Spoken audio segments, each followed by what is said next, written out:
Hai guys, welcome back to Arigita Channel. Di sini saya mau share bagaimana cara bungkus kado yang simple.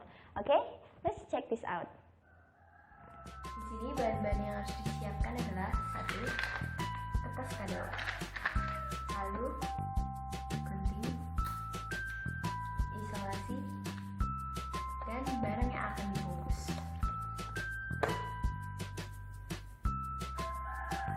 Di sini saya menggunakan buku diary untuk menjadi kadonya.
Oke guys, itu tadi cara membungkus kado yang sangat simpel.